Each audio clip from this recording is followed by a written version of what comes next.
جی welcome back ناظرین، خیر مقدم ہے آپ کا بزم علماء پاکستانی نہیں بلکہ عالم اسلام کے مستند اور اکابر علماء اکرام صاحبان علم و فن آج بھی ہمارے مہمان ہیں، جن میں مفتی محمد سہیل رضا امجدی صاحب اور مفتی احسن نوید نیازی صاحب، قبلہ مفتی سید ارشاد حسین اشرفی صاحب جو پہلے بھی تشریف لائے یونائٹڈ اسٹیٹ آف امریکہ میں، ماشاءاللہ پھول کھلائے حضرت نے، دین متین کی خوشبو پہنچا رہے ہیں۔ خیر مقدم کرتا ہوں تینوں حضرات من کا، اور آج کی اس بزم علماء میں انشاءاللہ ہم بات کریں گے رکوع کی فضیلت پر، اس کی فرضیت پر، رکوع کے طریقے پر، اس کی تسبیحات پر، نماز میں قومہ کی اہمیت، اس کی مقدار کتنی ہونی چاہیے، احادیث مبارکہ کی روشنی میں انشاءاللہ آج ہم بات کریں گے۔ پازیٹیوٹی کریٹ کرنے کی خاطر ہم نے لوگوں کو، بندگان خدا کو دعوت بندگی دی ہے، اس کے قرینے، تہذیب اور ڈھب سکھانے اور سمجھانے میں اپنا رمضان ہم نے صرف کیا اس برس، تاکہ لوگ وہ باریکیاں سمجھ سکیں جو باوجود اس کے کہ معمولات زندگی میں عبادت شامل ہے، مگر اس کے جو لحاظ ہیں، اس کی جو نزاکتیں ہیں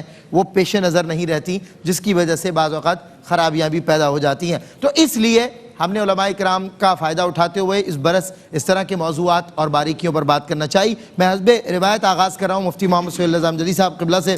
حضرت رکوع کی فضیلت اور فرضیت کے حوالے سے میں چاہتا ہوں قرآن و حدیث سے ہمیں سمجھائیں کہ کیا ہمیں نور ملتا ہے۔ بسم اللہ۔ اعوذ باللہ من الشیطان الرجیم، بسم اللہ الرحمن الرحیم، الحمدللہ وحدہ والصلاة والسلام علی من لا نبی بعد وعلی کل من صحبہ وتبعہ بإحسان بعد، اللہم صلی علی سیدنا و مولانا محمد وعلی آلہ واصحابہ وبارک وسلم۔ جی یہ بڑا اہم موضوع ہے، اور میں نے کل بھی آپ سے کہا تھا کہ بظاہر ہم یعنی عوام الناس اس کو اتنی اہمیت نہیں دیتے، بھائی نمازیں پڑھنی ہے بس صحیح ہے، وضو کرنا ہے بس، طہارتیں کرنی ہے، لیکن یہ ہماری زندگیوں میں بنیادی ان کی حیثیت ہے۔ اگر یہ صحیح نہیں ہے تو کچھ بھی صحیح نہیں ہے، بالکل صحیح۔ اور یہ چھوٹی چھوٹی باتیں اگر ہم سیکھ لیں تو پھر الحمدللہ ہماری زندگی سنور سکتی ہے۔ بالکل۔ تو جہاں تک آپ نے رکوع کی بات کی ہے، تو رکوع کا ایک لغوی معنی جو آتا ہے وہ جھکنا یا پیٹھ کو ٹیڑھا کرنا، جس طرح رکوع میں ٹیڑھا کرتے ہیں نا، یہ بالکل صحیح۔ اور اسی طریقے سے اگر اس کا اصطلاحی معنی دیکھا جائے تو اس کا معنی بنتا ہے عاجزی اور پستی۔ صحیح۔ اپنے آپ کو عاجزی اور پستی میں لے کر جانا۔ اور کبھی عام طور پر پوری رکعت کے لیے بھی لفظ رکوع بولا جاتا ہے، اور بعض اوقات پوری نماز کے لیے بھی لفظ رکوع بولا جاتا ہے۔ صحیح، ٹھیک ہے نا۔ اچھا، اب اگر ہم دیکھیں تو قرآن کریم میں اللہ رب العالمین نے کئی مقامات پر فرمایا کہ جیسے وَارْكَعُوا مَعَ الرَّاكِعِينَ، رکوع کرو رکوع کرنے والوں کے ساتھ۔ اچھا، اسی طریقے سے میں یہاں پر یہ بات عرض کرتا چلوں کہ رکوع جو ہے وہ پچھلی امتوں میں نہیں تھا، ان کی عبادات میں نہیں تھا، اور خاص طور پر اہل یہود کا ذکر ملتا ہے کہ ان میں عبادت تھی، رکوع نہیں تھا۔ اچھا، وَاسْجُدِي وَارْكَعِي یہ حضرت مریم کے حوالے سے ملتا ہے، تو وہ وَارْكَعِي سے مراد عبادت ہے، رکوع نہیں ہے۔ یہ رکوع فقط امت محمدی کا خاصہ ہے، اور اللہ تبارک و تعالیٰ نے امت محمدی کو عطا فرمایا۔ سبحان اللہ۔ اچھا، اب دوسری بات اس میں ایک اور بھی ہے مزیدار، وہ یہ ہے کہ نماز میں قیام بھی فرض ہے، ٹھیک ہے۔ اچھا، اسی طریقے سے قرات بھی ہے، تو قیام، قراءت، تلاوت، رکوع، سجدہ، قاعدہ اخیرہ اور خروج بسنہ، یہ سارے فرائض ہیں۔ اچھا، قیام تو ہے ہی حالت قیام ہے، بالکل صحیح ہے نا۔ اچھا، اسی طریقے سے سجدہ اگر آپ کو مل گیا تو آپ کو جو ہے وہ رکعت نہیں ملے گی، صحیح۔ آپ کو تشہد مل گیا، وہ رکعت نہیں ملے گی، بالکل صحیح۔ لیکن اگر اس رکعت کا آپ کو رکوع مل جائے تو رکعت مل جائے گی، تو وہ رکعت مل جائے گی آپ کو۔ اسی لیے فرمایا نا وَارْكَعُوا مَعَ الرَّاكِعِينَ، رکوع کرنے والوں کے ساتھ رکوع کیجیے۔ اور یہاں چونکہ وَارْكَعُوا کے الفاظ ہیں تو ظاہر ہے کہ یہاں پر بھی امر پایا جا رہا ہے۔ اچھا، اب یہاں پر حضور نبی کریم صلی اللہ تعالیٰ علیہ وسلم کے حوالے سے میں عرض کروں کہ انس رضی اللہ تعالیٰ عنہ قال قال رسول اللہ صلی اللہ علیہ وسلم اقیموا الرکوع والسجود انی لاراکم من بعدی۔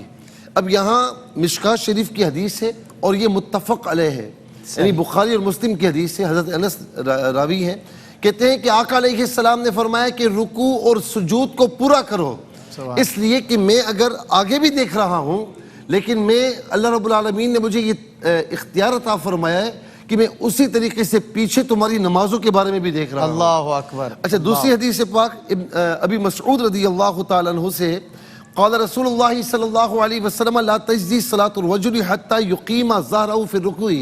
فرمایا کہ آدمی کی جو نماز ہے وہ جائز نہیں ہوتی یہاں تک کہ وہ اپنی کمر کو اپنی پیٹھ کو رکوع میں سیدھا نہ کرے. اللہ اکبر. اسی طریقے سے ابی قتادہ رضی اللہ تعالیٰ عنہ سے روایت ہے رسول اللہ صلی اللہ علیہ وسلم فرماتے ہیں یہ بڑا اہم ہے کہ اسوأ الناس سرقۃ الذی یسرق من صلاتہ. فرمایا کہ چوریاں بھی بہت ہوتی ہیں نا چوریاں. فرمایا کہ بدترین بری چوری فرمایا کہ اس کی ہے کہ جو اپنی نماز میں چوری کرے. اللہ اکبر. عرض کی یا رسول اللہ قالوا کیف یسرق من صلاتہ. وہ نماز میں کیسے چوری کرے گا؟ تو فرمایا کہ لا یتم رکوعها ولا سجودها. وہ اپنے رکوع اور سجود کو مکمل نہیں کرے گا.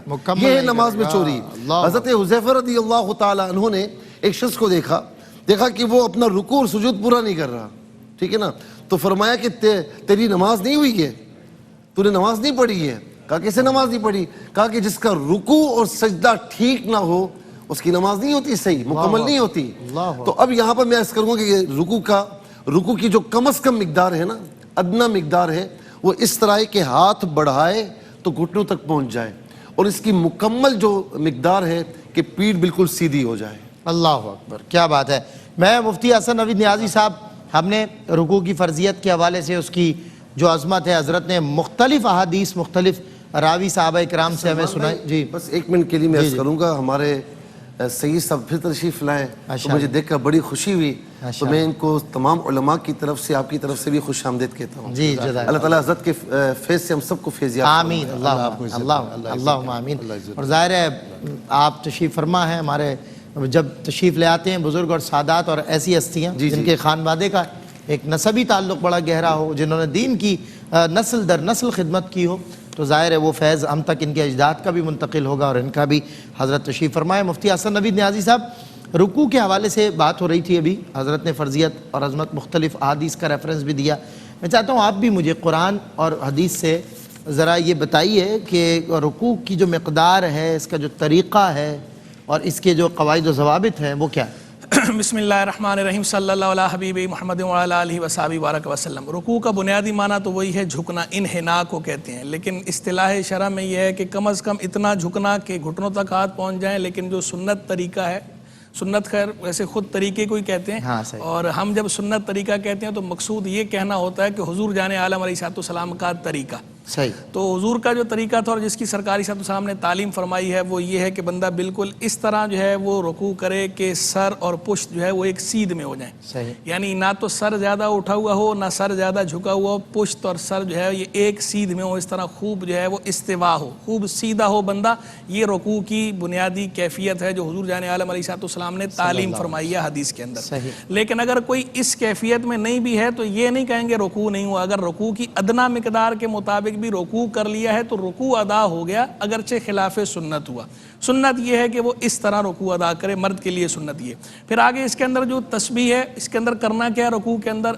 دو باتیں, تسبیح اور قرآن مجید کی تلاوت. ان کے حوالے سے بعض اوقات لوگ سوال بھی پوچھتے ہیں, کنفیوژن ہوتا ہے کہ قرآن شریف کی تلاوت ہم رکوع میں کر سکتے ہیں نہیں کر سکتے. قرآن مجید فرقان حمید کی تلاوت رکوع اور سجدے میں نہیں کی جا سکتی. حضور جان عالم علیہ السلام کی صریح حدیث ہے, آپ علیہ السلام نے ارشاد فرمایا انی نہیت ان اقرأ راکعا او ساجدا, کہ مجھے اس بات سے منع کیا گیا ہے کہ میں رکوع یا سجدے کی حالت میں قرآن کی قراءت کروں. جب حضور جان عالم علیہ السلام کو منع فرمایا گیا ہے تو امت کے لیے تو بدرجہ والا امانت ہے, اور سرکار صلی اللہ علیہ وسلم نے امانت تعلیم ہی فرمائی ہے سوال کے جواب میں, اور بتاتے ہوئے فرمایا فَأَمَّا الرُّكُوعُ فَأَعْظِمُوا الرَّبَّ فِيهِ. یہاں تک رکوع کی بات ہے تو رکوع میں اللہ کی تعظیم کرو, یعنی اللہ کی تعظیم پر مبنی کلمات کہو. خود حضور جان عالم علیہ الصلوۃ والسلام سے مختلف کلمات پڑھنے منقول ہیں، لیکن زیادہ تر جو سرکار علیہ الصلوۃ والسلام نے پڑھا ہے وہ ہے سبحان ربی العظیم، جو احادیث سے ثابت ہے۔ دیگر کلمات بھی سرکار علیہ الصلوۃ والسلام سے منقول ہیں، لیکن یہ صحیح اور صریح حدیثوں میں آیا ہے کہ سرکار علیہ الصلوۃ والسلام سبحان ربی العظیم پڑھا کرتے تھے۔ بلکہ ایک حدیث شریف میں تو حضرت عقبہ بن عامر کی جو روایت ہے رضی اللہ تعالیٰ عنہ، وہ کہتے ہیں کہ جب یہ آیت یہ صورت نازل ہوئی اور اس کے اندر یہ الفاظ آئے فسبح بسم ربک العظیم، لما نزلت فسبح بسم ربک العظیم قال رسول اللہ صلی اللہ علیہ وسلم اجعلوها فی رکوعکم، کہ جب یہ آیت نازل ہوئی فسبح بسم ربک العظیم تو اللہ کے رسول علیہ السلام نے فرمایا کہ تم اسے اپنے رکوع میں شامل کر لو، یعنی جو اس کے اندر حکم دیا گیا ہے، یعنی یہ کلمات جو اس اللہ کی تعظیم پر مبنی ہو، تسبیح کا لفظ بھی ہو اور اللہ کی تعظیم کا ذکر بھی ہو، تو سبحان ربی العظیم کا معنی ہے پاک ہے میرا عظیم رب۔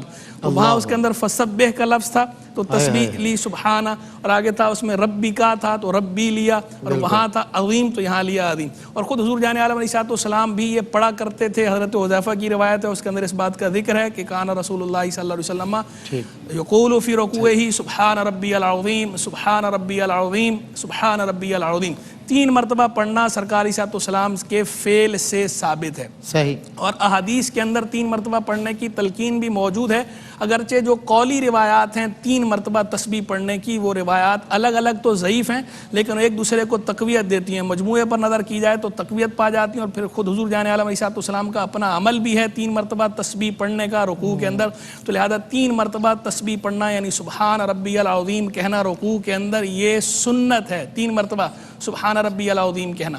اگر 3 مرتبہ سے کم کسی نے کہا تو خلاف سنت ہے، لیکن 3 سے کم نہیں کہنا چاہیے۔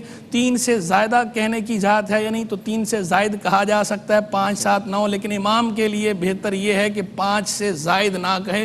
5 دفعہ کہنے کا حکم فقہا نے اس لیے ارشاد فرمایا تاکہ مقتدی بآسانی 3 مرتبہ سبحان ربی العظیم کہہ لیں رکوع کے اندر۔ ٹھیک، یعنی 1 مرتبہ یعنی آپ نے فرمایا کہ اس فرض کا درجہ دیا جائے گا، اور 3 مرتبہ اگر پڑھیں گے تو نہیں 3 مرتبہ سبحان ربی العظیم کہنا جو ہے یہ کم از کم مقدار ہے، کم از کم مقدار ٹھیک ہے۔ ہے۔ اگر جو ہے کسی نے بالفرض تسبیح سرے سے کی ہی نہیں رکوع کے اندر صحیح، تو یہ سنت کا ترک کیا، لیکن چونکہ یہ مفتابی قول کے مطابق سنت ہے، تسبیح واجب نہیں ہے۔ واجب کیا ہے؟ واجب ہے اتنی مقدار رکوع کی حالت میں رہنا کہ 1 دفعہ سبحان ربی العظیم کہا جا سکے، اتنی مقدار رکنا یہ واجب ہے۔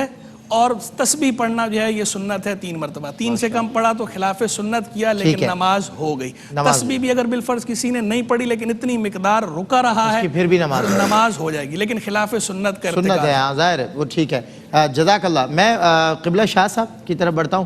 حضور نماز کی بات ہو رہی ہے، مختلف ارکان پہ بات ہو رہی ہے، میں چاہتا ہوں کہ آپ سے میں بات کروں یہ جو سجدہ ہے نماز میں، اللہ رب العزت نے سجدہ ہمیں عطا فرمایا، کچھ اس کی فضیلت پر، کچھ اس کے فلسفے پر، یہ جو پیشانی جو ہماری عزت کی علامت ہے جس پر ہماری دستار چمکتی ہے، یہ دستار سمیت زمین پر جھکتی ہے اور زمین پہ اپنی ناک رکھتی ہے اور اپنے رب کی تسبیح بیان کرتی ہے، کچھ اس فلسفے پر بات ہو جائے، کچھ اس حسن پر۔ بسم اللہ الرحمن الرحیم، الصلاۃ والسلام علیک یا سیدی یا رسول اللہ وعلی آلک و اصحابک و ازواجک و امتک اجمعین۔ اسلام کی سچائی کی دلیلیں بہت ہیں، عقلی بھی ہیں، نقلی بھی ہیں، قرآنی بھی ہیں، حدیث میں بھی ہیں، لیکن اگر یہ سب نہ ہوتی، صرف نماز ہوتی تو ہمارے دین کو سچا ثابت کرنے کے لیے کافی ہوتی۔ کیا اچھی بات، واہ واہ واہ، سبحان اللہ۔ پوری ہیومن ہسٹری میں جب سے شعور آیا انسان کو تو کوئی وقت ایسا نہیں گزرا جو عبادت نہ کی جاتی ہو۔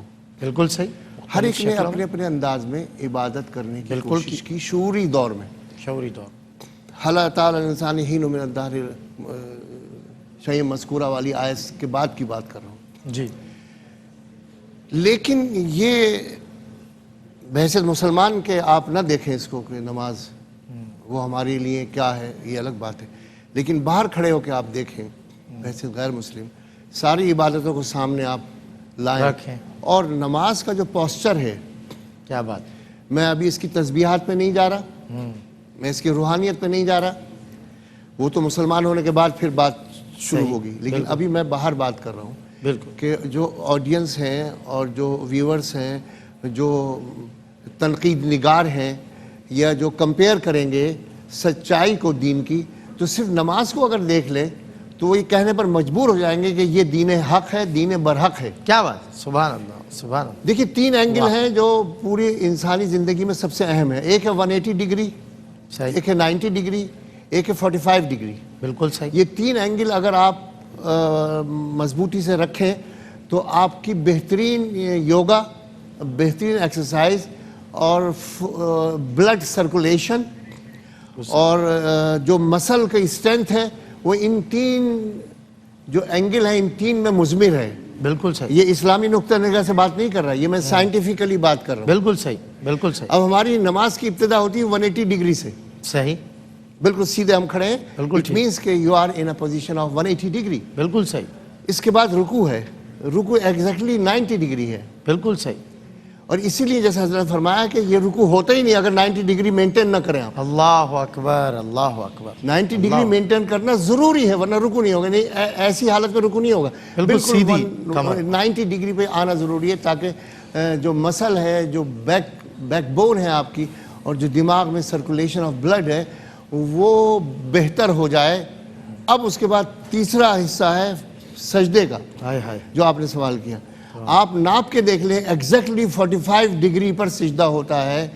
اسی لیے حکم ہے کہ کونیاں اس طرح ہو، پیر اس طرح ہو کہ جو آپ کا جو اینگل بنے وہ ایگزیکٹ 45 ہو۔ اللہ، اگر 45 نہیں ہے تو سجدہ نہیں ہے، واہ واہ واہ واہ، 45 نہیں سجدہ نہیں ہے۔ دوسرے میڈیکل پوائنٹ آف ویو سے میں نے کہا میں ابھی روحانیت پہ نہیں جا رہا، یہ واحد ایک پوسچر ہے پوری زندگی میں، پوری انسانی زندگی میں ایک واحد پوسچر ہے سجدے کا، قطع نظر اس کے کہ عبادت ہے یا نماز ہے، واحد پوسچر ہے جس میں دماغ دل سے نیچے ہوتا ہے، ہائے ہائے، اللہ، اس کی بنا پہ سرکولیشن آف بلڈ برین کو بہت زیادہ ہوتی ہے، واہ، اس لیے فرمایا سجدے کو طویل کرو اللہ اکبر، کہ تمہارا دماغی صحت کا دار و مدار سجدے پر ہے، قطع نظر اس کے کہ ابھی تسبیحات کا کیا ہمارے امپیکٹ ہے اور کیا اس کی بہترین حالت میں اگر بندہ ہے، بہترین حالت میں اگر ہے، بہترین حالت میں اور سب سے اعلیٰ مقام پر ہے تو اس وقت ہے جب سجدے میں۔ کیا بات ہے، واہ واہ واہ واہ واہ، الصلاۃ معراج المومنین، صرف سجدے کی بنا۔ سبحان اللہ، کیا بات ہے شاہ صاحب، ماشاءاللہ۔ یعنی انسانی جو یہ فزیک ہے، یہ جو پوسچر ہے، یہ جو باڈی ہے، یہ سب سے بہترین حالت میں ہے تو حالت سجدہ میں ہے۔